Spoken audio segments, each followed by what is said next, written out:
Bienvenue au Collège de France pour la première des 4 leçons qui vont être données par le professeur Claude Desplan dans le cadre de son cours en tant que professeur invité. C'est que le Collège de France nous donne la possibilité d'inviter des personnalités extérieures pendant un mois pour donner 4 leçons.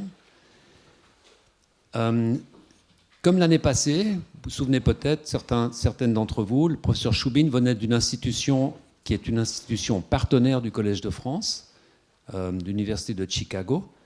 Cette année encore, ça fait partie d'un partenariat que nous avons avec l'Université de New York, NYU, à laquelle, comme je vais vous le dire dans une minute, le professeur Desplan appartient. Desplan.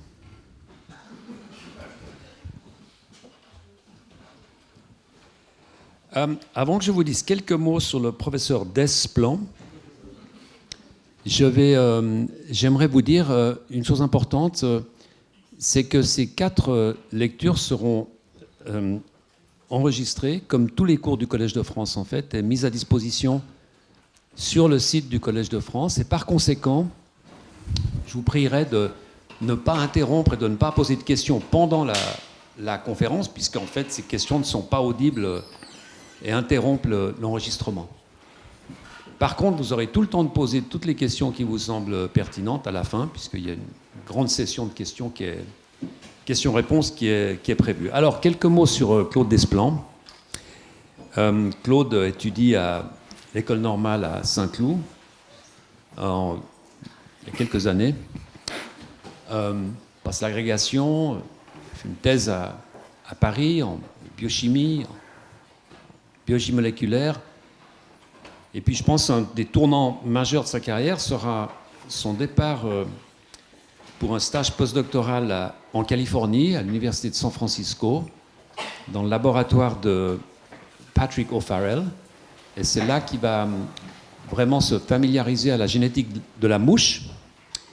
Et puis aussi, au début de l'étude, c'était les années 80, milieu des années 80, de l'étude de ce qu'on appelle des facteurs de transcription, ces protéines qui lient l'ADN, qui régulent les gènes. Comment est-ce qu'elles se lient à l'ADN, par quels moyens elles régulent l'activité des gènes. Et c'est en partie grâce au travail de Claude et de son laboratoire de postdoc que ce domaine a commencé à être vivant, en fait. C'est là-bas aussi qu'il a commencé à étudier de nombreux gènes chez la mouche qui sont extrêmement importants pour l'organisation du plan de la mouche, des gènes non seulement qui sont ce qu'on appelle des gènes homéotiques, mais des gènes GAP aussi, en particulier des gènes de polarité segmentaire, en particulier le gène Engrailed, sur lequel Claude a beaucoup travaillé. Et puis, à la fin du siècle passé, j'aime bien dire ça, à la fin des années 90, en fait, Claude va... après son postdoc, je saute une étape, Claude va commencer à avoir son propre groupe sur l'autre côte, à New York, à l'université Rockefeller. Et là, il sera professeur assistant, professeur associé, il sera membre de ce qu'on appelle le HHMI aux États-Unis, donc... le Howard Hughes, l'Institut Howard Hughes, qui est la position la plus fameuse que l'on peut avoir aux États-Unis. Et c'est là qu'il va vraiment travailler sur ces questions de clonage de gènes, etc. Fin des années 90, il va commencer à s'intéresser à la genèse des photorécepteurs de la mouche. Et c'est cette thématique-là qui va emmener avec lui quand il va partir à l'Université de New York, à NYU. C'était à la fin des années 90, et ça fait maintenant 25 ans que Claude travaille sur ce système, un système absolument magnifique, comme vous allez le voir, qui lui a permis, et qui lui permet encore aujourd'hui de poser des questions qui sont vraiment des questions essentielles en biologie, et notamment, et c'est le titre de son cours, notamment la balance qui existe entre des événements stochastiques et des événements déterministes pour la construction d'un organe, en particulier appliqués à la production et la détermination des neurones qui vont faire les organes visuels de la mouche. Et puis on verra plus tard dans le cours, et ça il vous le dira, en utilisant également d'autres systèmes modèles. Je ne vais pas vous donner tous les marques de reconnaissance que Claude a reçues, les prix, etc. Je vais peut-être en mentionner seulement 2. Claude a été élu à l'Académie, National Academy of Science, donc à l'Académie des sciences américaines, qui est aussi une des plus hautes distinctions qu'on peut avoir aux États-Unis. Et puis plus récemment, il a reçu un prix qui s'appelle le Ed Conklin Prize de la Société américaine de biologie du développement, qui là encore est un prix tout à fait remarquable en reconnaissance de l'ensemble de son œuvre, qui n'est pas terminée, comme vous le sentirez aujourd'hui. Voilà, je suis super content que Claude ait accepté de venir pour ces 4 leçons. Et puis, comme le veut la tradition, puisqu'on n'est jamais exactement sûr de ce qu'il va nous raconter, si ce sera bon ou pas bon, on lui donne la médaille avant. Claude? Je te remercie de ta confiance.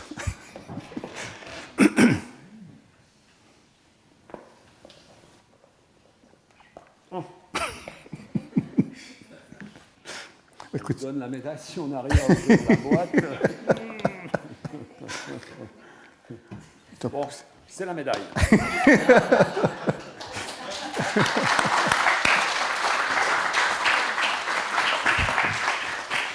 Merci Denis, et c'est un grand plaisir d'être ici et de voir que j'ai une audience. C'est toujours quelque chose qui te fait un peu peur quand on commence ce genre de séminaire.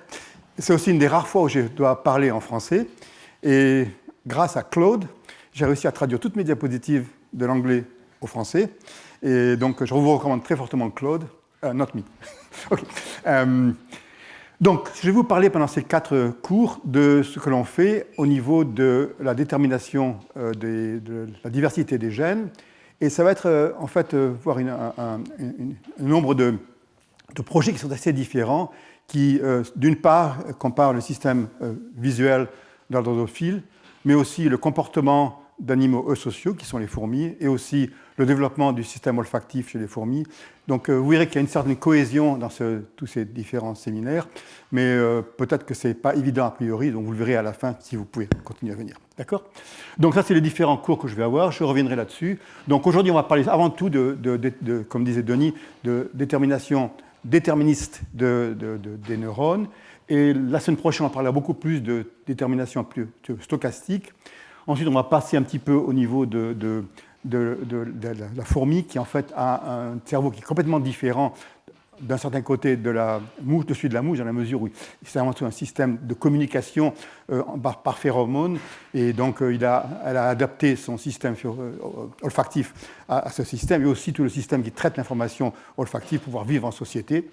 Et en fait, à la fin, je vais aussi, de parler de comment ces phéromones arrivent à permettre la vie en société, et comment la vie en société peut arriver à voir que des génomes qui sont extrêmement similaires peuvent avoir des conséquences très différentes entre une reine et une travailleuse, par exemple, qui en fait a des conséquences énormes, par exemple au niveau de la longévité. Les reines vivent 10 ou 20 ou 50 fois plus longtemps que les travailleuses, et on commence à savoir un petit peu pourquoi. Donc on va commencer avec les contributions spatiales et temporelles, la diversification neuronale. Et je vais essayer d'utiliser ce système Donc bien sûr, on peut parler de neurobiologie, de neurones sans parler de Caral, Ramón y Cajal, qui en fait est non seulement un énorme neurobiologiste, mais aussi un grand artiste. On a très peu l'occasion de voir ses dessins, qui sont vraiment admirables, qui ont tous été un petit peu gâchés par ces sortes de tampons que les archivistes ont réussi à mettre.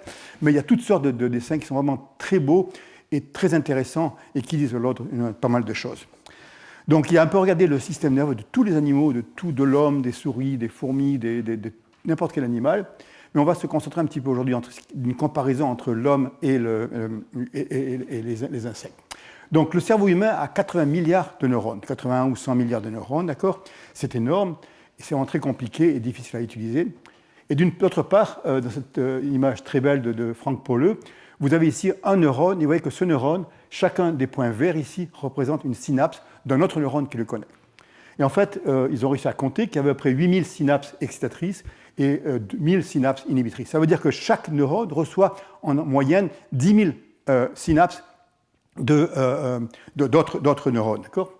Donc, si on compare nos cerveaux humains à nos plus récents chips de Macintosh, on s'aperçoit qu'en fait, le nombre de neurones et le nombre de transistors sont à peu près similaires. On arrive presque au même niveau. Je pense qu'on arrive encore un tout petit peu à faire mieux qu'un bon Mac, et que même l'intelligence artificielle n'est pas forcément à même de faire ce qu'un homme est capable de faire, mais on ne sait pas. Donc 80 millions de neurones par rapport à 28 milliards de transistors. Et il y a, ceci dit, 10 000, il faut multiplier ça par 10 000 pour arriver à avoir au nombre de connexions. Et chaque connexion, c'est en fait une unité de calcul, ce qui fait qu'en fait, un cerveau humain peut avoir une puissance de calcul de 100 teraflops par rapport aux 4,5 teraflops pour un très bon Mac. Ceci dit, au niveau graphique, ils sont un petit peu mieux, ils arrivent presque au niveau de l'homme. Okay. Donc, c'est très compliqué. Et le question, c'est qu'en fait, non seulement vous avez beaucoup de neurones, mais aussi vous avez beaucoup de neurones qui ont des formes et des propriétés qui sont complètement différentes. C'est un très petit exemple de type de neurones qui sont très différents les uns des autres. Vous pouvez reconnaître vos neurones spécifiques. Et donc, en fait, on peut se poser la question, qu'est-ce que c'est qu'un neurone et qu'est-ce que c'est qu'un type cellulaire? Tout cela sont très différents d'entre eux, mais par exemple, il y a beaucoup de neurones qui peuvent se ressembler d'un point de vue morphologique. Donc, en fait, ici, vous avez des techniques modernes qui sont des brainbow, qui permettent de marquer chaque neurone d'une couleur différente et de pouvoir les analyser en détail. Et donc, en fait, ce qu'on veut, c'est essayer de comprendre qu'est-ce que c'est qu'un neurone, qu'est-ce que c'est qu'un type cellulaire. Ça peut dépendre de la morphologie, donc on peut, comme je viens de vous montrer, toutes sortes de types de neurones. Ça peut aussi correspondre à la qualité du transcriptome de chacun de ces neurones, qui peut différer énormément d'un neurone à un autre, et bien sûr qui peut différer en fonction de sa fonction, c'est-à-dire qu'en fonction de la manière dont il répond à un stimulus ou à un autre stimulus, en particulier les propriétés fonctionnelles par électrophysiologie. Donc on va essayer de prendre tout ça pour savoir comment est-ce qu'on définit un type neuronal. Okay. Le problème, c'est que il faut savoir un petit peu quelle idée on peut avoir du nombre de neurones, de types de neurones qui existent dans certaines espèces. Chez C. elegans, le vert, on sait qu'il y a 302 neurones qui appartiennent à 118 types neuronaux. Donc c'est relativement simple, et on arrive à les comprendre, et du très beau travail qui se fait. Chez la drosophile, il y a 100 000 neurones, et il y a eu récemment une reconstruction par microscopie électronique de tout le cerveau, on sait donc tous les neurones, et par morphologie, on peut définir au moins 5000 types neuronaux. D'accord ? Donc, ça c'est chez la drosophile. Et chez l'humain, il y a 80 milliards de neurones, et absolument aucune idée de combien de types neuronaux existent là, dans la mesure où en fait, on n'a pas réussi à avoir une idée globale de cela, même s'il y a des études qui donnent quelques idées, qui sont plutôt de l'ordre de quelques milliers. Je pense qu'en fait, le nombre de types neuronaux chez l'homme est de l'ordre de 100 000 ou peut-être même plus que ça. D'accord. Donc en fait, ce qu'il faut, c'est un système plus simple pour arriver à comprendre comment se fait cette diversification neuronale. Et donc, on a utilisé pour ça le système visuel de la drosophile, pour une raison très simple, c'est que l'animal drosophile, en fait, consacre à peu près 40% ou 50% de ses neurones à la vision.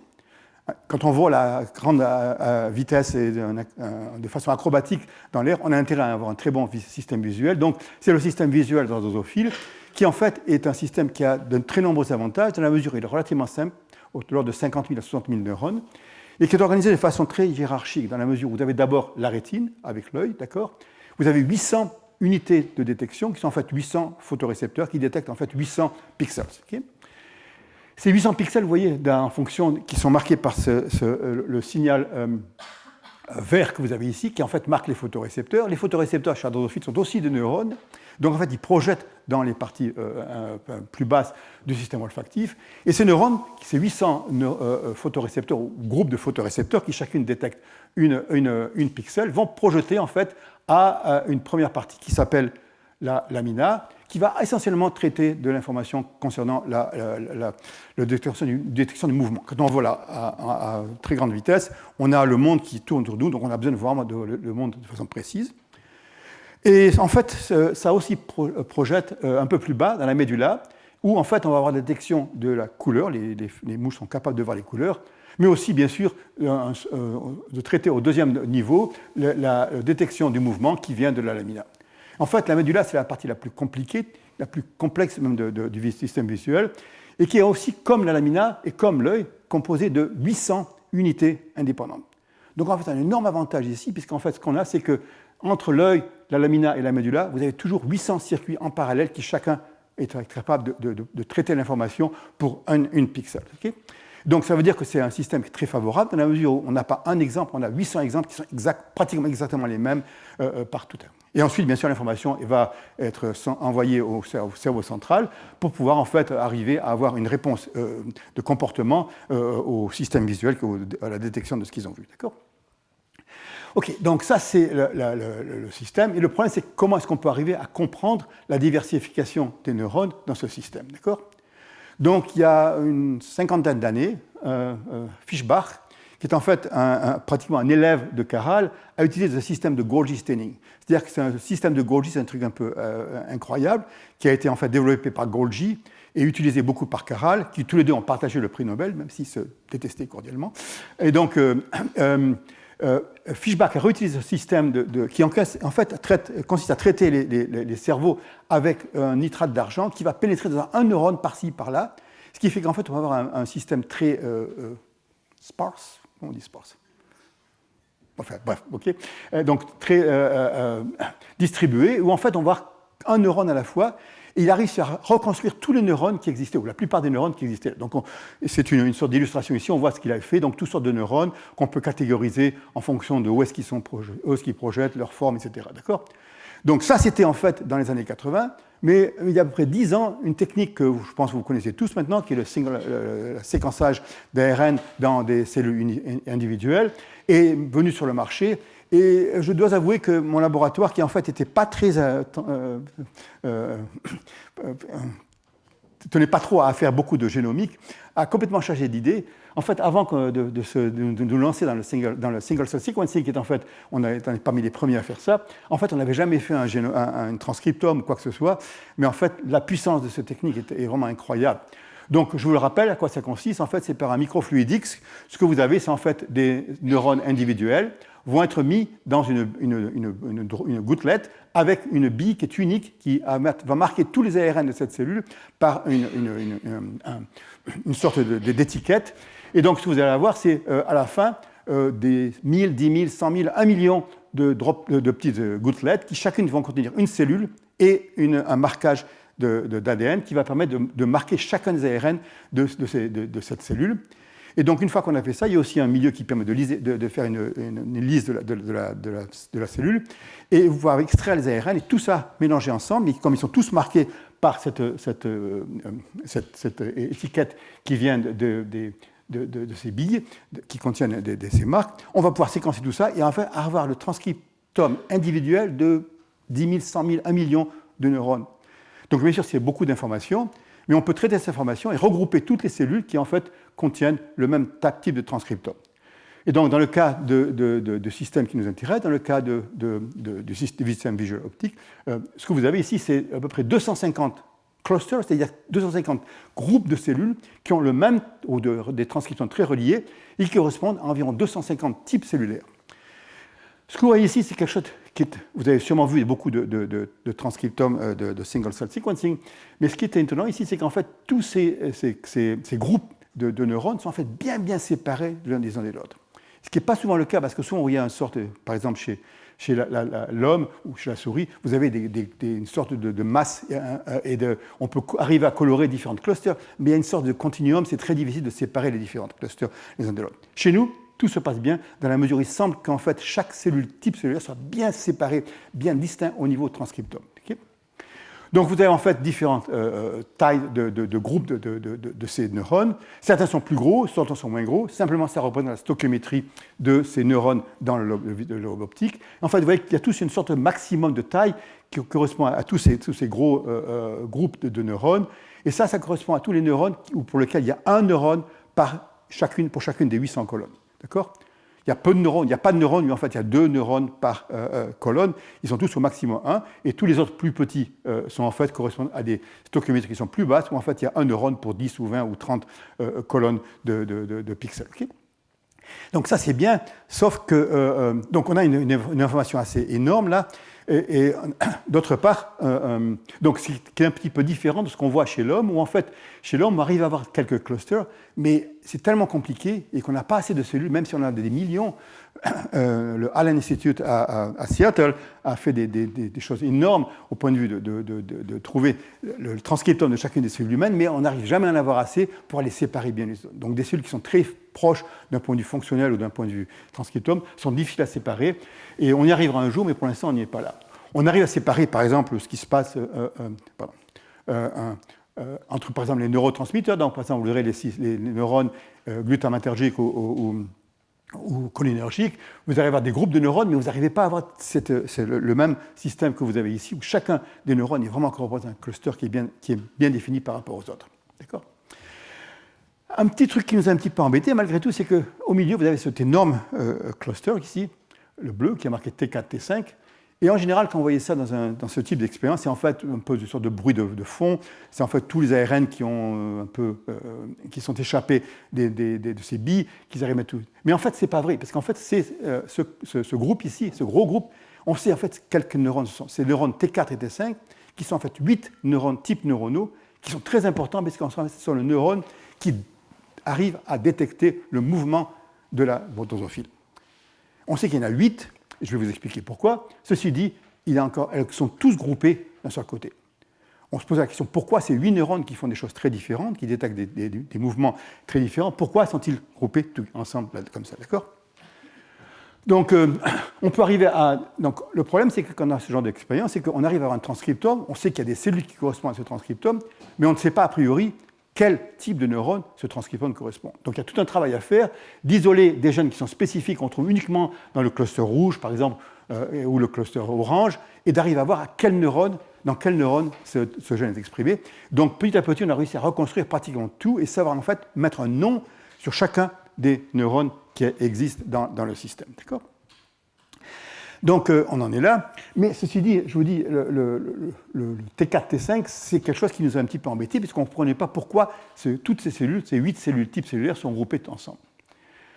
D'accord. Donc on appelle ça T4, A, B, C, D, il y a 4 subtypes, et T5, A, B, C, D. Je vous l'ai dit, ils sont impliqués dans la vision du mouvement, pour une raison simple, c'est qu'en fait, comme chez l'homme, les mouches, quand elles volent, elles détectent deux choses, soit ce qu'on appelle le on pathway, ça veut dire que soit il peut détecter une bordure lumineuse sur un fond sombre, d'accord, comme ça.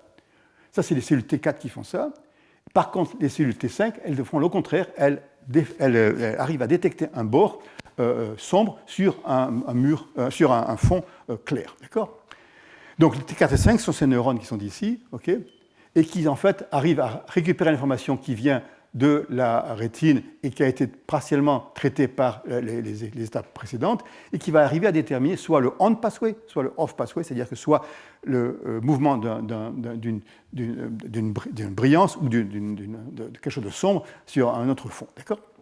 Pourquoi je dis qu'il y a 4 sous-types de chacun ? Pour la bonne raison, c'est qu'un sous-type qui en fait projette T4A va projeter ici sur cette région jaune de ce partie qui s'appelle la lobula plate, okay. Et ce système, ces neurones vont en fait détecter de devant à derrière. Quand une mouche vole à très grande vitesse, l'espace bouge de devant à derrière. C'est très important. Et donc ces neurones vont répondre uniquement à ce type de réponse. D'accord ? L'autre neurone, T4, T5, T4, T5B, vont faire l'opposé. Ils vont en fait voir un mouvement de l'arrière vers l'avant. Vous allez me dire, les mouches, elles ne vont pas en fait voler à l'avant, à l'envers. Et par contre, quand vous voyez tourner à droite ou à gauche, un des yeux va voir de devant à derrière et l'autre va voir de derrière à devant. Donc en fait, c'est quelque chose qui permet de comprendre ce qui se passe quand les cellules tournent. Et C, ça en fait voit le mouvement vers le haut, et D, le mouvement vers le bas. Les mouches volent donc en 3 dimensions, donc c'est important. Donc ces 4 types neuronaux qui sont en fait font des choses très différentes, n'ont pas des transcriptomes qui sont différents les uns des autres. Pourquoi ça ? La réponse est en fait simple. Ce que je vous ai montré comme transcriptome, c'est le transcriptome de l'adulte. Or, chez l'adulte, tous ces 4 types neuronaux, ou ces 8 types neuronaux, font exactement la même fonction. Ils travaillent exactement de la même manière. Ils sont branchés de façon différente, mais ils travaillent de la même manière. Comment travaillent-ils ? En fait, on le sait. C'est ce qu'on appelle le Raicard détecteur, c'est qu'en fait, en 1958, il y a un modèle qui disait comment on peut détecter le mouvement. C'est très simple, vous avez 2 points dans l'espace, des unités qui détectent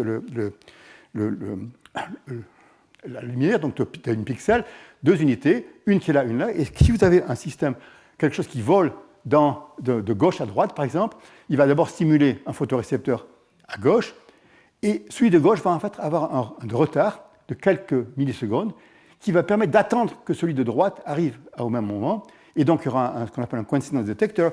À ce moment-là, on va s'apercevoir que le mouvement va avoir de gauche à droite.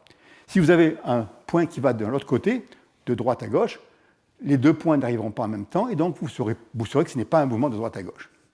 Donc en fait, tous ces neurones T4 ou T5, A, B, C, D font la même chose. Ils comprennent 2 espaces, de devant à derrière, de derrière à devant, haut en bas. Ils prennent 2 points et ils se les comparent. Ce qui est important, c'est qu'en fait, leur connectivité est différente. Et ça, la connectivité est déjà établie au niveau de l'adulte, ce qui fait que même s'ils ont le même traitement de l'information, leur connectivité plus tôt a dû être différente. Et donc, il faut regarder plus tôt au cours du développement, lorsqu'ils établissent leur connexion, pour pouvoir arriver à trouver des différences fonctionnelles et de transcriptomes. Donc, ce qu'on a dit, si on va faire ça, on va essayer de regarder plus tôt au cours du développement. Mais le problème, c'est que plus tôt au cours du développement, on ne sait pas trop ce qui se passe dans la mesure où les neurones n'ont pas encore pris leur forme et leur fonction, donc c'est un petit peu difficile. Mais ce qu'on peut faire, c'est remonter dans le temps. C'est-à-dire qu'on peut prendre le transcriptome des adultes, où on connaît maintenant bien ce qui se passe, quels sont les noms de tous ces neurones, et remonter dans le temps. Et à 70% de développement, par exemple, on peut voir que vous avez ces neurones qui sont ici, et on ne sait pas qui c'est, mais on peut, en fait, ils se rappellent, ceux-là, les vieux, se rappellent de ceux qui étaient un petit peu plus jeunes, et donc on arrive à faire à 100%, arriver à identifier les neurones à 70% de développement, ou de 70, on peut passer à 50, de 50 à 40, 30, jusqu'au niveau du moment où les neurones sont nés. Et donc là, on a tout ce qu'on appelle un profil développemental de tous les neurones, depuis le début où ils sont nés, jusqu'au moment où ils arrivent à la forme adulte, et de voir un petit peu qu'est-ce qui se passe au niveau de la synaptogénèse. C'est le moment où en fait on a établi ces connexions de ce type-là, et donc à ce moment-là, on doit avoir des molécules qui sont différentes, puisqu'elles arrivent à brancher ces neurones de façon différente. Et en effet, si vous voyez ce qui se passe au moment de la synaptogénèse, vous apercevez qu'en fait, les 8 types neuronaux sont bien spécifiques à ce moment-là, puisqu'en fait, ils expriment des molécules d'adhésion qui vont leur permettre de se connecter de façon différente et donc d'être distincts les unes des autres. Donc ça veut dire que la diversité neuronale, ce n'est pas uniquement la diversité au niveau de l'adulte, au niveau transcriptionnel, c'est aussi au niveau du développement lorsque les choses s'établissent de façon fonctionnelle. Donc, à ce niveau-là, on s'aperçoit qu'en fait, on peut arriver à comprendre ce qui se passe au cours du développement, et en fait, on peut pousser les choses un petit peu plus loin, et plus récemment, il y a une nouvelle technique qu'on appelle une combinaison de ATAC-seq et de RNA sequencing, qui en fait consiste à voir non seulement le contenu d'ARN, mais aussi le type de chromatine qui est ouvert dans ces neurones.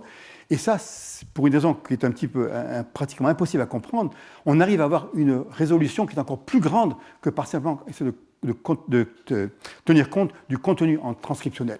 L'ouverture de la chromatine et la transcription ne sont pas la même chose, et ça nous permet de voir un petit peu ce qui se passe au cours du développement. Donc, par exemple, pour ces 8 neurones, on peut arriver à les reconstruire. Ça, c'est quelque chose c'est en fait une sorte de récapitulation du temps de développement, de ce qui va donner lieu à ces 8 neurones T4, T5, A, B, C, D, et on peut arriver à reconstruire comment ces 8 types de neurones arrivent, en fait, après un nombre de divisions. C'est des divisions asymétriques qui donnent, avec un utiliseur, le système Notch, et en fait, on arrive à reconstruire comment, en fait, le tracé génétique qui fait que, en fait, le précurseur va diviser une fois Notch on, une deuxième fois Notch on, Notch off, etc. On arrive à définir, à partir de 2 progéniteurs, comment ces 8 cellules arrivent à être définies.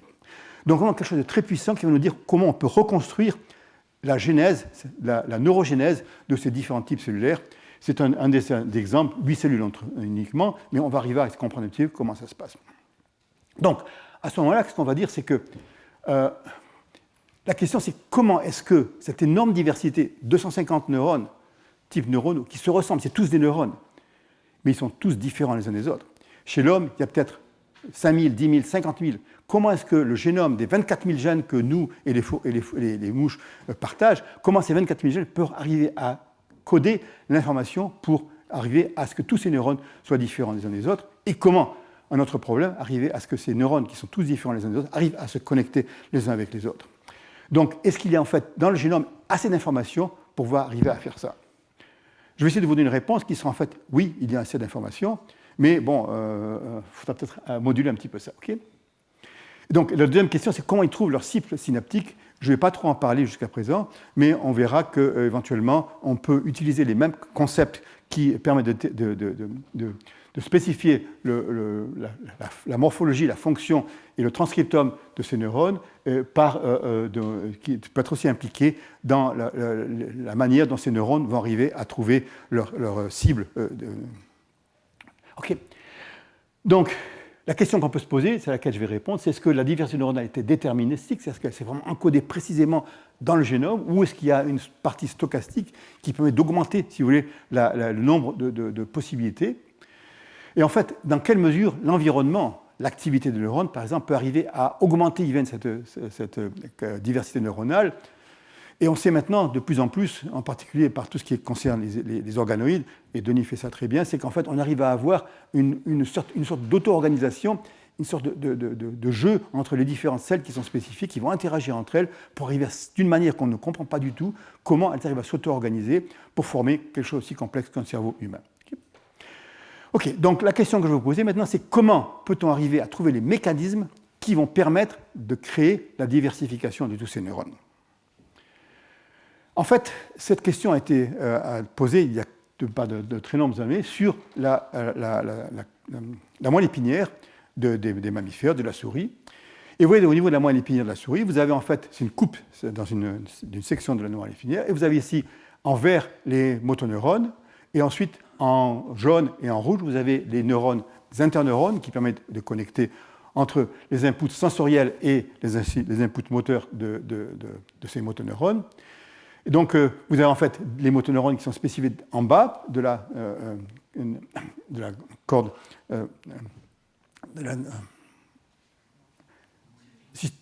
bref.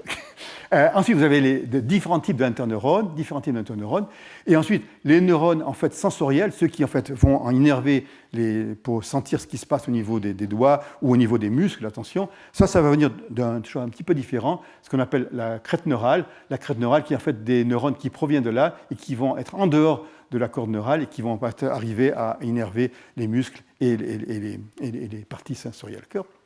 Donc, comment est-ce qu'arriver à distinguer entre les motoneurones, les V2 interneurones, les V1 interneurones?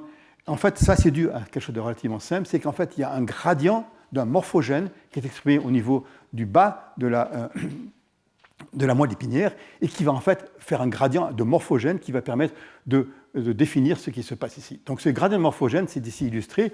En fait, Sonic Hedgehog est simplement exprimé dans la partie ventrale de la moelle épinière, d'accord? Et il va y avoir un gradient de protéines, puisque c'est uniquement l'ARN, un gradient de protéines va être produit et va faire un gradient ventral tout dorsal. Au niveau de Hedgehog, on va avoir des motoneurones, et plus on va diminuer la quantité de Hedgehog qui arrive à des parties plus ou moins dorsales, on va avoir soit les V2 interneurones ou V1, V0, en fait, toutes sortes de neurones. C'est très simplifié ici, d'accord? Donc ça, c'est le travail, moi aussi, de Tom Jessel et James Briscoe, qui est extrêmement influentiel. D'une part parce que Tom Jessel était quelqu'un de très charismatique, et que donc les gens pensaient qu'en fait, tout était dû à ces gradients de morphogènes qui étaient en fait capables de donner différents types cellulaires dans une cellule. D'autre part, on a aussi démontré plus tard qu'il y avait en fait un gradient qui venait de la plaque dorsale, un gradient de BMP, qui faisait donc un antigradient qui va permettre de spécifier de façon encore plus précise. Donc, un travail très influentiel disant la spécification spatiale est vraiment la chose la plus importante. Ceci dit, au même moment, on savait aussi qu'il y avait d'autres choses. Et ce qu'on a pu faire, c'est en fait de comprendre les mécanismes aussi par lesquels Sonic Hedgehog était capable de spécifier ça. Donc, ce qu'on peut faire, c'est avant que la moelle épinière ne se referme, on peut prendre un tissu qui est naïf, qui ne sait pas encore ce qu'il va devenir, et le traiter, par exemple, avec la Sonic Hedgehog protein, et de savoir, en fonction de la dose de Sonic Hedgehog, qu'est-ce qu'on peut spécifier comme neurone. Et en fait, ça marche très bien. Si vous mettez très peu de Sonic Hedgehog, vous avez uniquement des interneurones, et plus vous en mettez, plus vous arrivez à mettre des motoneurones. D'accord ? Et non seulement la quantité de Sonic Hedgehog est importante, mais aussi le temps d'exposition à Sonic Hedgehog est important. Donc on arrive à avoir une compréhension très détaillée des mécanismes moléculaires qui permettent de spécifier différents types de neurones, et ce travail était vraiment très très influentiel. Okay ? Ceci dit, malgré tout, on savait que ce n'était pas la seule chose, puisqu'en fait, Ça, bien sûr, l'explication, c'est ce qu'on appelle le French Flag Model, donc de Elvis Wolpert. Donc, le French Flag Model, c'est très simple, c'est comment un gradient, par exemple le gradient de Sonic Hedgehog, peut arriver à spécifier bleu, blanc et rouge, motoneurone, interneurone A ou interneurone B. D'accord ? Et donc, en fait, c'est simplement par un modèle très simple, c'est un peu même simplistique, où en fait, le bleu est spécifié uniquement à haut niveau de Sonic Hedgehog, parce qu'en fait, le gène qui va définir les cellules bleues contient des sites de liaison à l'effecteur de Sonic Hedgehog qui sont de très basse affinité, donc il faudra beaucoup de Sonic Hedgehog pour arriver à faire le bleu. Les blancs vont contenir des sites de liaison à cet effecteur de Sonic Hedgehog qui sont de meilleure affinité, et donc il faudra moins de Sonic Hedgehog pour l'activer, donc il va aller plus loin. Et le rouge, va avoir en fait des sites à haute affinité, donc il va une petite quantité de Sonic Hedgehog va permettre de spécifier le rouge. Mais ça, ce n'est pas un drapeau français. En fait, c'est bleu, blanc, rouge, mais qui sont superposés. Donc ce qu'il faut ensuite, c'est augmenter cela, et donc d'arriver à séparer le bleu, le blanc et le rouge. C'est très simple, il suffit simplement de rajouter des régulations par les effecteurs. Par exemple, le bleu va réprimer le blanc, le bleu va réprimer le rouge, donc en ce cas-là, on va avoir le bleu tout pur, ou bien alors le blanc va réprimer rouge, de telle sorte que vous avez maintenant bleu, blanc et rouge. On peut faire un bon drapeau français. Donc c'est un système conceptuel qui est assez important, peut-être pas toujours exact, mais qui permet au moins de réfléchir, de voir comment les mécanismes moléculaires, comment un gradient d'information peut arriver à spécifier différents types neuronaux. Mais comme je vous le disais, on n'est pas toute la vérité, parce qu'on sait qu'il y a d'autres choses qui vont intervenir dans la spécification des modèles neuronaux. Par exemple, dans la rétine des vertébrés, on sait que les 7 types neuronaux qui forment la rétine des vertébrés, notre rétine, sont produits de façon séquentielle. C'est-à-dire qu'en fait, d'abord, on commence par les cellules, les retinal ganglion cells, qui sont en fait les cellules qui prennent l'information des photorécepteurs et les amènent au niveau des systèmes de traitement de l'information visuelle dans ce qu'on appelle le superculuculus. Ensuite, on va produire les amacrines, on va produire les bipolaires, et à la fin, les bâtonnets et les Müller glial cells. Donc en fait, on a une séquence qui est produite, et le problème, c'est qu'on sait que le temps est important. On pense qu'ils proviennent tous du même progéniteur, mais on n'a aucune idée comment ce système, comment le temps peut-il être mesuré, comment on commence par des amacrines ou des retinal ganglion cells, et on finit avec des Müller. Qu'est-ce qui se passe ? C'est encore peut-être mieux illustré au niveau du cortex humain ou de souris. Dans le cortex humain, vous savez que votre cortex est à 6 couches superposées, d'accord, qui ont traité différentes tables d'informations, et ça c'est vrai par tout le cortex. Et donc on sait en fait dans cette mesure que là aussi, ces différentes couches du cortex sont produites de façon séquentielle. Il y a des radicales glia qui sont en fait les cellules souches qui sont en fait à la base de ça, et ce que vous avez, c'est qu'au début, vous allez avoir la couche 6 au fond qui va être produite. Donc les neurones vont être produits, vont se diviser, les progéniteurs vont se diviser, ils vont monter dans la couche 6. Ensuite, il y en a qui vont produire plus tard, ils vont monter à la layer 5, à la couche 4, à la couche 3 et à la couche 2. Donc en fait, il y a un gradient temporel qui va permettre de produire ces différents types cellulaires. Donc le temps est quelque chose qui est vraiment très important. Pendant longtemps, il y avait des grandes controverses en disant qu'il y avait des progéniteurs qui étaient spécifiés pour uniquement donner la couche 6 ou uniquement la couche 5. On sait maintenant que ce n'est pas vrai, qu'en fait le même progéniteur est capable de produire à la fois 6, 5, 4, 3, 2 de façon tout à fait séquentielle. Et c'est le beau travail de Simon Ippenmeyer et Songhai Chai qui ont montré par des techniques d'analyse clonale qu'en fait, ça, c'est un seul progéniteur qui a été marqué très tôt au cours du développement, d'accord, et qui va produire un neurone 5, 4, 3, 2. On sait que ça provient du même progéniteur. Donc, en fait, le temps est très important, mais on ne sait absolument pas au niveau moléculaire, au niveau fonctionnel, au niveau mécanique, comment ce temps peut être mesuré, comment on peut arriver d'une couche à l'autre couche, d'un type cellulaire à un autre type cellulaire en fonction du temps et de façon successive. Donc on va revenir à notre système et de voir est-ce qu'on peut utiliser notre système pour arriver à trouver quels sont les mécanismes moléculaires qui permettent justement cette spécification de neurones de façon séquentielle en fonction du temps. D'accord ? Donc on va se concentrer sur la médulla, qui est cette partie ici, qui est la plus importante. Elle traite de l'information de mouvement, de l'information de la couleur et de toutes sortes d'informations. Elle va transmettre toute cette information qui est traitée dans des centres supérieurs. Okay. Donc la médulla, c'est en fait la plus grosse partie du système visuel optique. Il y a 40 000 neurones, d'accord, qui dépendent d'un point de 100 types cellulaires. Donc il y a 100 types cellulaires de 40 000 neurones. Et en fait, c'est très simple, puisqu'en fait, vous vous rappelez 800 circuits qui sont en parallèle, qui correspondent à ces 800 lignes de GFP, qui correspondent à 800 pixels. Donc, si vous faites un calcul de 40 000 divisé par 800, vous arrivez à peu près, en fonction des stoichiométries différentes, vous avez à peu près 100 neurones qui vont traiter l'information. En fait, on peut dire que chaque colonne ici, chaque colonne est entourée par 100 neurones différents. D'accord ? Comment est-ce qu'on peut générer 100 neurones différents, d'accord, qui soient en fait répétés de façon 800 fois, parce qu'il y a 800 circuits qui sont en parallèle. Donc la question, c'est comment produire 100 neurones qui vont en fait avoir la même fonction dans chacune de ces colonnes, qui chacune traite d'une pixel. Donc comment traiter ces neurones ? Donc en fait, il faut que je donne un petit peu d'informations aussi comment ce système se propose, d'accord ?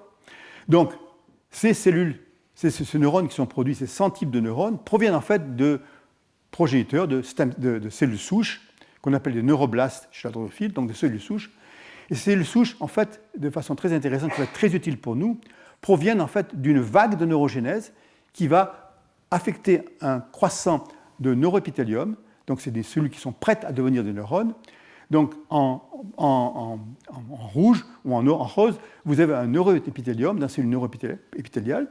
Et ce qui va se passer, ce croissant, la partie extérieure de ce croissant va se transformer en une vague de la partie distale vers la partie centrale, se transformer de neuroépithélium, de cellules neuroépithélium, en cellules souches, donc en neuroblastes. Ici, vous avez pris à moitié du chemin. Donc, en fait, ce que vous avez vu ici, c'est que ce neuroépithélium en rouge a été transformé à la partie la plus externe en neuroblaste. Donc, en fait, vous avez une progression qui va dans ce sens-là. Et si on attend un jour ou deux, le neuroépithélium entier va être transformé en neuroblaste. Et pendant très longtemps, on a pensé que, donc, je vous dis de façon d'un diagramme, en fait, vous avez d'abord donc, en rouge les neuroépithéliums, et en bleu, vous avez les neuroblastes qui vont se former. Un peu plus tard, 1 heure ou 2 heures après, vous avez une autre rangée de neuroblastes, une autre rangée, une autre rangée, une autre rangée. Et on pensait en fait qu'on a à peu près 800 neuroblastes. Donc, je dis 800, c'est à peu près un système qu'on pouvait... C'est un peu difficile de mesurer dans la mesure où on ne les a jamais tous en même temps. Donc, on pensait qu'on avait 800 neuroblastes, et c'est un truc un peu bien, puisqu'en fait, vous avez 800 neuroblastes, vous avez 800 colonnes, vous avez 100 types neuronaux. C'est très simple. Vous avez un neuroblaste qui va produire 100 neurones qui vont innerver chacune des colonnes. Maintenant, si vous y pensez, c'est très intéressant comme concept, mais c'est un petit peu difficile d'imaginer comment une cellule souche peut produire 100 cellules. Ça va, 100 cellules c'est possible, mais 100 cellules différentes, toutes différentes les unes des autres. C'est un petit peu difficile à imaginer. Okay, déjà, 100 divisions, ce serait beaucoup difficile à imaginer, mais 100 divisions qui vont donner 100 cellules différentes, c'est encore plus difficile à imaginer. Ce n'est pas tout à fait vrai, mais c'est pas loin de la vérité, d'accord, ce qui va se passer. Donc, comment peut-on arriver à ce que ces neuroblastes arrivent à produire 100 neurones différents, et en plus, 100 neurones différents à des stoichiométries qui vont être différentes aussi, puisque certaines vont occuper chacune des colonnes, certaines vont occuper des plus larges, ils vont occuper plusieurs colonnes. Donc, comment arriver à créer cette diversification neuronale? Okay. Donc, si on fait une section en travers là, on va le faire tourner de 90 degrés. Vous avez donc le neuroépithélium ici. Donc, c'est cellules carrées qui s'adhèrent bien aux autres. Et puis, à un moment donné, à la partie extérieure, une des cellules va devenir un neuroblaste. Et ce neuroblaste, c'est une cellule souche. Elle va se diviser, comme toutes les cellules souches, se renouveler elle-même et donner une cellule sœur, une fille. Et cette cellule fille, en fait, c'est une cellule intermédiaire qui va se diviser une seule fois de plus, et va donner lieu à 2 neurones. Ces 2 neurones sont différents, je vais y revenir. Ces 2 neurones qui sont différents parce qu'il y avait une division asymétrique avec notch-on, notch-off. Donc, en fait, vous avez donc 2 neurones qui vont être différents les uns des autres. D'accord ? 1 heure et demie après, la prochaine cellule souche, cellule épithéliale va se transformer en neuroblaste, va faire la même chose, donner cet intermédiaire qui va aussi donner 2 neurones.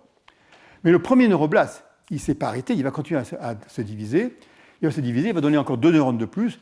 Et donc, vous allez avoir, au cours à partir d'une période de 2 ou 3 jours, vous allez avoir la transformation complète du neuroépithélium en une cellule souche de neuroblaste qui vont donner toutes sortes de neurones. Et ces neurones doivent, à un moment donné, devenir différents, puisqu'en fait, on sait qu'on a besoin de produire 100 neurones. Donc, en fait, c'est là que le temps devient important.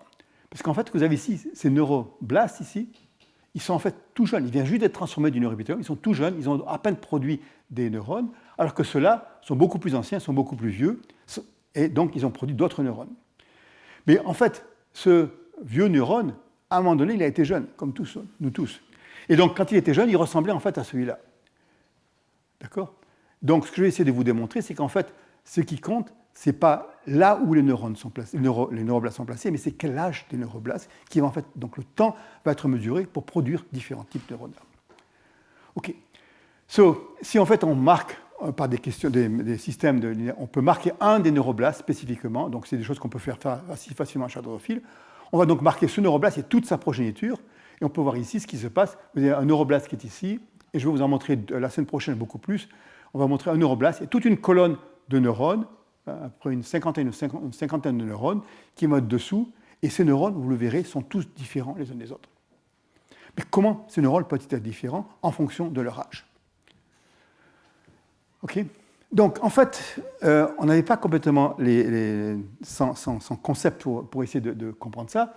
Il y a maintenant une trentaine d'années, Chris Doe, qui était mon proche collègue à l'Université d'Oregon, avait obtenu un concept très important pour essayer de comprendre comment ça se passait. Dans la moelle épinière de la mouche, qui est en fait ventrale, il y a des neuroblastes, et ces neuroblastes vont commencer leur vie en exprimant un facteur de transcription qu'on appelle hunchback. Okay. Quand ces neuroblastes vont se diviser, ils vont se renouveler, ils vont produire un neurone qui va être spécifié par hunchback. Mais à ce moment-là, le neuroblaste va être fatigué d'exprimer hunchback, il va effacer hunchback et mettre en route un autre gène de transcription called Krupel. Quand il va se diviser, il va produire un neurone qui va s'appeler Krupel. Ensuite, il va effacer Krupel et exprimer PDM, produire un PDM neurone, et ensuite continuer avec Castor et produire un Castor neurone. Donc conceptuellement, c'est exactement ce qu'on veut faire. Un neuroblaste qui va produire différents types de neurones, parce qu'en fait, une série de facteurs de transcription, hunchback, Krupel, PDM, Castor, va exprimer dans le même neuroblaste au cours du temps pour produire différents types de neurones.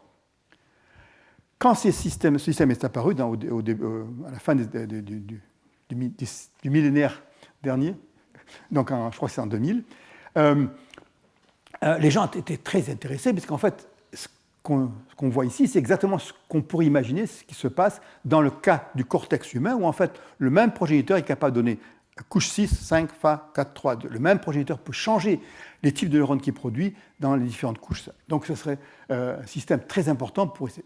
Malheureusement, personne n'a jamais réussi à trouver le même système chez les vertébrés, d'accord, et chez d'autres espèces. Mais on s'est dit, en fait, on a un petit peu de chance, et en fait, on peut se dire que chez nous, on pourrait trouver le même système. Et dans la mesure où, la manière dont je vous l'ai expliqué, à un moment donné, vous prenez ce qu'on appelle un snapshot de notre lobe optique, vous avez des jeunes neuroblastes et vous avez des vieux neuroblastes. Donc, s'il y avait une série similaire, on aurait hunchback, Krupel, PDM, Castor. Okay, et ce serait fantastique. Malheureusement, aucun de ces gènes n'est exprimé là. Mais on a trouvé la même chose, seulement c'est un petit peu différent, un petit peu mieux. C'est qu'en fait, on a plus de gènes et les gènes sont complètement différents. D'autres facteurs de transcription qui sont complètement différents de ce que Chris Doe avait trouvé. Et donc, on commence à construire maintenant ce qui va se passer, c'est qu'en fait, les neuroblastes jeunes expriment homothorax, ensuite ils vont exprimer ERM, ILS, homeobrain, Slobipert, Dacite et Thales. Donc, il semble qu'en effet, ce neuroblaste qui est jeune, là, ici, il exprime homothorax, et celui-là, qui est beaucoup plus vieux, va exprimer Thales. Et quand il était jeune, il exprimait homothorax. Donc, au début, certainement, ces neurones qui ont été produits au début de la vie contiennent l'information pour homothorax, ensuite l'information pour IRM. Et donc, ce que vous pouvez voir, c'est que conceptuellement, on a trouvé la même chose, simplement qu'on a étendu ça à un système beaucoup plus large et aussi à une diversité qui est beaucoup plus importante. Et en fait, pour montrer que ce que je vous dis est vrai, on peut voir un petit peu ce qui se passe au moment où on produit ces neuroblastes. Vous vous rappelez, il y a un croissant. Le croissant avec le neuroépithélium est ici, d'accord? Et là, vous avez les jeunes neuroblastes, un peu plus vieux, un peu plus vieux, un peu plus vieux. Et si on avait plus de couleurs sur notre confocal, on pourrait montrer plus. Et celui-là exprime homothorax, ILS, sous l'hyper Dacite, which is exactement ce qu'on voit ici, homothorax,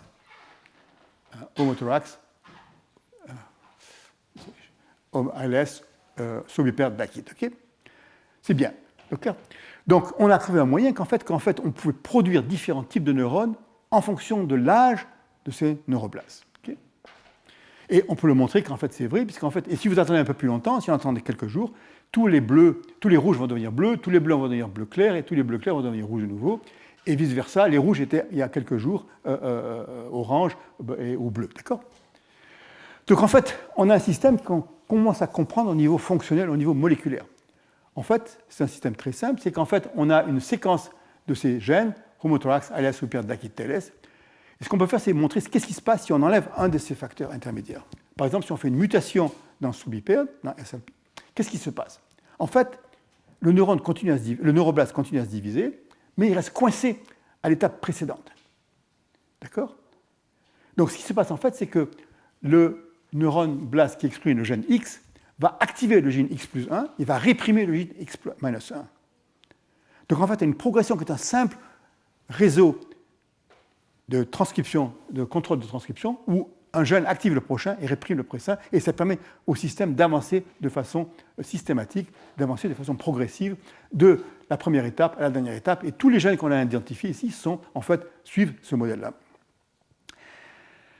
Très bien, d'accord, mais c'est toujours, on a 5 gènes ici, c'est peut-être pas suffisant pour expliquer toute la diversité neuronale qu'on a, comme je vous dis, on a besoin de produire 100 neurones, d'accord, 100 différents types de neurones. En fait, si vous regardez cette image que je vous ai montrée, on s'aperçoit qu'en fait, en effet, il y a homothorax, mais il y a pas mal de neuroblastes qui n'ont en fait pas aucun de ces gènes exprimés là.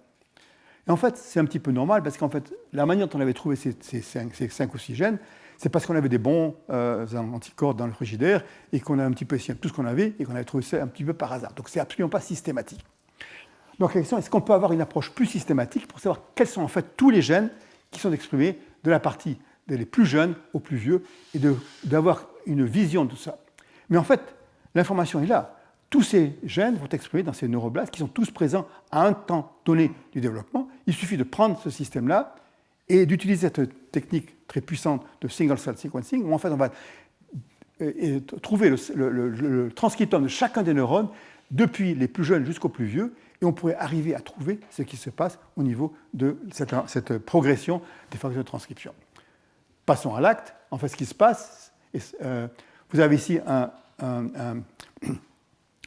single-cell sequencing, donc de très nombreuses cellules qui sont à différents stades de développement. Et ce n'est pas aussi joli que je vous l'ai montré au précédent, parce que là, c'est le moment où ces cellules se forment. D'accord ? Donc, on voit très bien ce qui se passe, c'est que vous avez en fait, ici, vous avez les neuroépithéliums, d'accord, qui vont donner les neuroblastes. Les neuroblastes vont se diviser, vont donner des neurones. Et vous voyez ces longues trajectoires. Ces trajectoires, c'est en fait ce que les neurones vont mûrir, vont acquérir leur spécificité, mais ils sont déjà spécifiés. Et si on ajoute à ce moment-là l'étape plus tard que je vous ai montré au début de mon talk, quand on a montré tout ça, on peut, en fait, les neurones qui sont mûrs, on peut voir qu'ils arrivent tous à la fin de cette trajectoire. Donc on peut en fait reconstruire toute l'histoire de chacun des neurones depuis le moment où il était encore un neuroépithélium, où il est devenu un neuroblaste, il est devenu un neurone, et un neurone qui est mûri, qui va devenir ici. Donc vraiment une quantité d'informations énorme. D'accord ? Et donc, on peut moins savoir, si on se concentre sur les neuroblastes, est-ce qu'on peut reconstruire l'histoire temporelle de tous ces neuroblastes qui correspondent. Et vous voyez déjà que ces neuroblastes ont une certaine structure. C'est ce qu'on appelle le UMAP, c'est-à-dire que ça fait un rendu uniquement de l'ordinateur qui simplement essaie de grouper les cellules en fonction de leur proximité au niveau transcriptionnel. Donc, si vous voyez ce qui se passe, c'est quelque chose d'assez étonnant qui se passe, c'est qu'en fait, si vous groupez toutes ces cellules, chacun des points, c'est une cellule individuelle, un neuroblaste individuel, et vous apercevez que celles qui expriment homothorax sont groupées en bas, ensuite ALS, ensuite stobiperde, Dachit et NTLS. Donc, vous avez exactement ce qu'on a.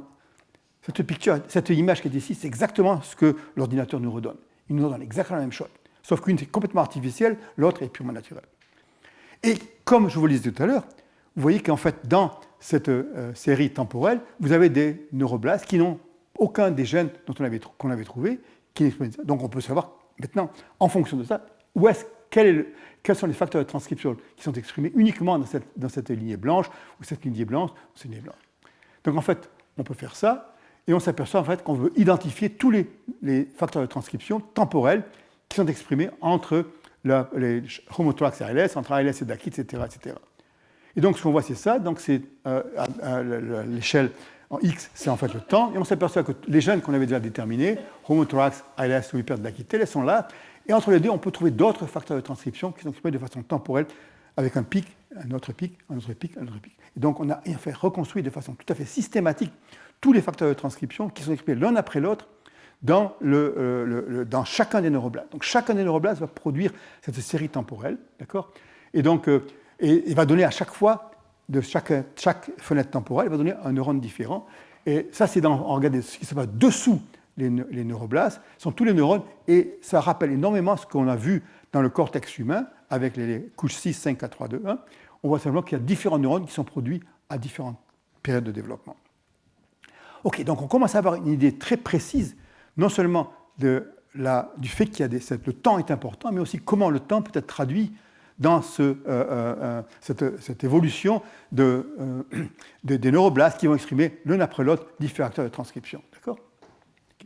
Donc en fait, ce qui se passe, c'est que si ce que je dis est vrai, c'est que x active x plus 1 et réprime x minus 1, ça veut dire qu'en fait, x et x plus 1, x minus x minus 1 vont être exprimés ensemble. Donc en fait, chaque fenêtre temporelle n'est pas un facteur de transcription, c'est A plus B, B plus C. Okay. Donc en fait, on a en fait un chevauchement, et donc en fait, ce n'est pas les 12 gènes que je vous ai définis qui pourraient devenir 12 fenêtres temporelles, mais en fait, non seulement ça, mais les combinaisons de 2 ou 3 facteurs de transcription qui vont définir chacune des fenêtres temporelles. D'accord ? Donc en fait, c'est ce qu'on a ici, c'est qu'on a le neuroblast qui est ici. Au début, il va exprimer donc homothorax tout seul. Okay. Ensuite, il va mettre en route OPA. OPA va réprimer homothorax, il va activer IRM. IRM va réprimer OPA et activer ALS, et comme ça. Ce qui fait qu'en fait, on peut définir quelles sont les différentes étapes, et vous pouvez définir après 12 fenêtres temporelles qui peuvent donc définir 12 neurones différents. On a besoin de 100, on est un petit peu loin du compte, mais on va y arriver, d'accord ? Donc on peut voir par exemple dans les premières fenêtres temporelles, il va produire un intermédiaire. Vous vous rappelez, il avait un intermédiaire. Ensuite, il va se diviser une fois de plus, notch on, notch off. Vous vous rappelez de ça? Okay. Ce qui va se passer, c'est donc à la fenêtre temporelle homothorax, il va produire 2 neurones, un notch on, un notch off. Et on sait que le notch on, c'est MI1, c'est un neurone très particulier. Ensuite, il va changer, il va devenir TM1, TM4. Et bien sûr, je ne vous parle pas du neurone notch off, qui est un neurone différent, mais qu'on connaît aussi. D'accord ? Donc on arrive à spécifier 12 fenêtres temporelles, mais comme chaque fenêtre temporelle produit 2 neurones, on va réussir à spécifier 24 neurones. D'accord ? On n'est pas encore à 100, mais on va y arriver. D'accord ? Donc on peut arriver, grâce à ce système temporel, à spécifier 24 types de neurones.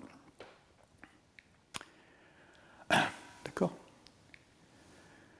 Donc, quelque chose dont je ne vais pas parler, c'est qu'en fait, il faut aussi considérer la stoichiométrie de ces neurones. Certains neurones comme celui-là sont présents dans chacune des colonnes. Donc en fait, s'il y a 800 colonnes, on va avoir 800 de ces neurones. Mais d'autres neurones ont un beaucoup plus large, d'accord, et vont donc être beaucoup moins nombreux. Et en fonction de leur taille, ils vont avoir soit 5 neurones, c'est de grande taille, ou 800 neurones, c'est de toute petite taille, des neurones qui sont en fait de façon moins abondante. En fait, ce sont les neurones les plus nombreux. Comme là, il y a à peu près 20 neurones qu'on appelle unicolonnaires, c'est-à-dire qu'il y en a un pour chaque colonne. Et il y a 80 types de neurones qui sont en fait de différentes tailles, qui vont en fait traiter l'information, non pas d'une pixel, mais d'intégrer différentes pixels l'une à l'autre. Donc comment peut-on arriver à moduler la stoichiométrie de ces neurones en fonction de leur taille? Parce que jusqu'à présent, je vous ai dit qu'il y avait 800 neuroblastes, et que ces 800 neuroblastes, quelque chose que je vais modifier légèrement la semaine prochaine, 800 neuroblastes vont produire 24 types neuronaux, mais tous à la même stoichiométrie. Comment on peut changer la stoichiométrie? En fait, on a réussi à comprendre ça le jour où on a vu que, en fait, le neuroépithélium qui donnait lieu à tous ces neuroblastes n'était pas uniforme. Donc, vous vous rappelez, c'était un croissant, et ce croissant, en fait, exprime un gène avec un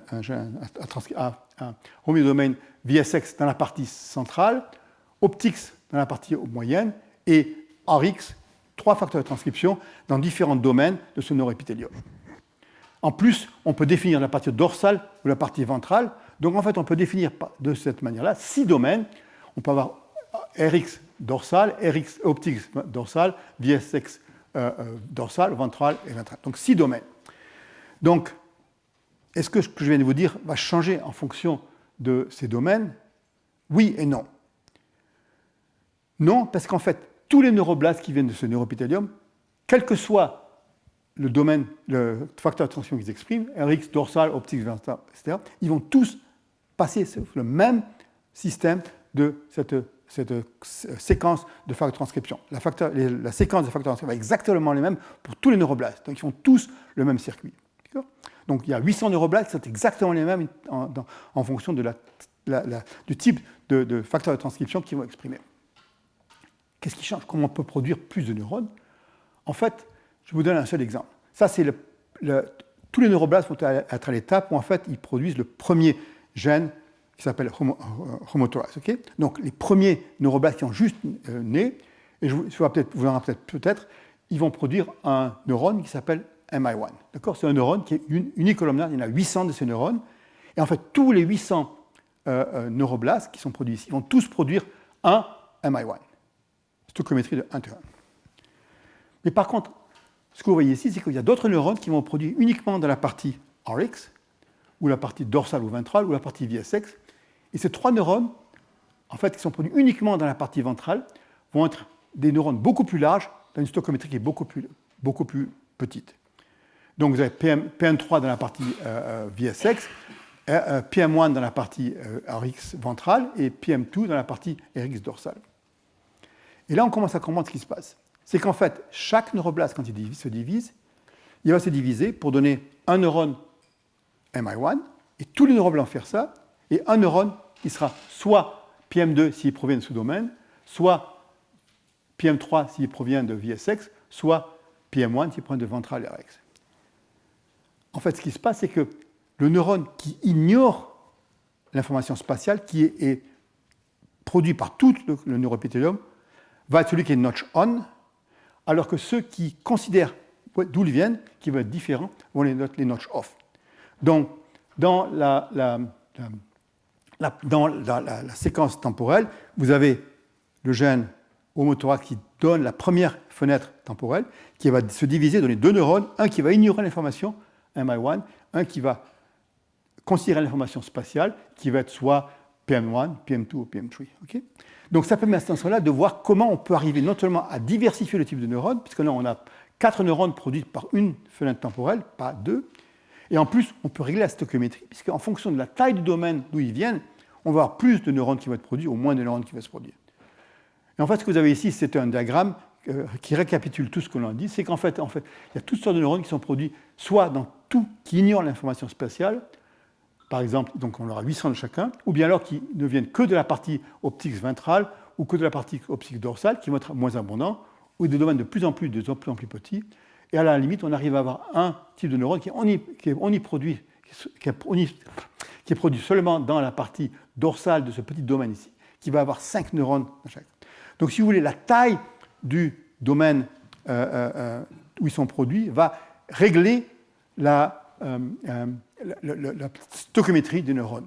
Et donc, en fait, rien que à considérer ce que je viens de vous dire, on a largement l'information pour produire tous ces 100 neurones qui vont occuper toutes ces 800 colonnes qui vont permettre à cette médula de pouvoir traiter l'information qui provient de tous les 800 pixels. Donc, je vais m'arrêter là et vous dire en fait ce qu'on peut conclure, c'est qu'en fait, je vous ai parlé d'un système qui est purement déterministe. C'est-à-dire qu'en fait, tout est vraiment bien prévu, tout est vraiment bien catégorisé, vous avez cette série temporelle, etc. Tout est vraiment bien très clair, très net. Et qu'en fait, tous les neurones sont spécifiés en fonction de cette série temporelle qui va arriver à produire différents neurones, qui va être modifiée en fonction d'où ces neuroblastes proviennent. Et ensuite, la dernière division asymétrique entre notch et notch off va permettre de diversifier encore plus ce qui va se passer. Donc la question qu'on va se poser, c'est que peut-être que les mouches sont très simples, ils n'ont pas le temps de faire beaucoup de choses. Peut-être qu'en fait, ce système déterministe ne s'applique pas aux vertébrés. En fait, ce que je vous dirai la semaine prochaine, c'est que non seulement le système déterministique s'applique aux vertébrés, mais aussi chez les invertébrés, chez les drosophiles, il y a aussi une addition d'un système stochastique qui va permettre d'augmenter la diversité. Et je vais essayer de vous expliquer cela la semaine prochaine. D'accord ?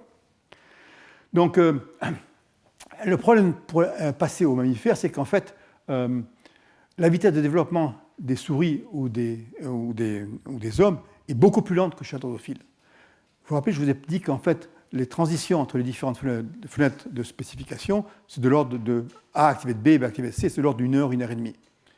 Mais en fait, les spécifications des différentes couches de la souris, c'est de l'ordre de chaque jour, il y a une couche qui est faite. Chez l'homme, c'est une semaine. Donc ça veut dire qu'en fait, les temps sont beaucoup plus longs. Il faudra essayer d'étendre ces temps et on ne sait pas autrement comment.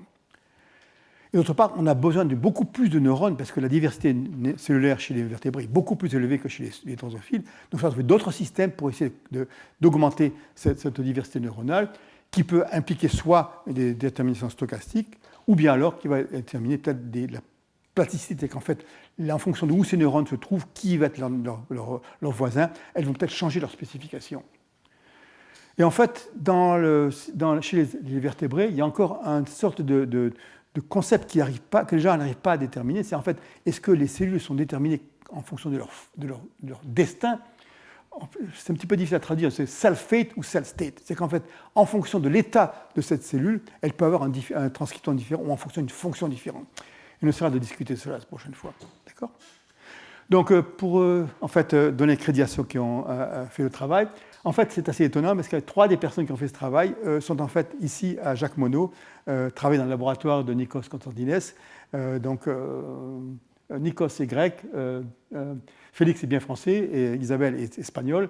Et un travail plus récent a été fait par Nechel, qui est maintenant un professeur au Star Institute à Kansas City.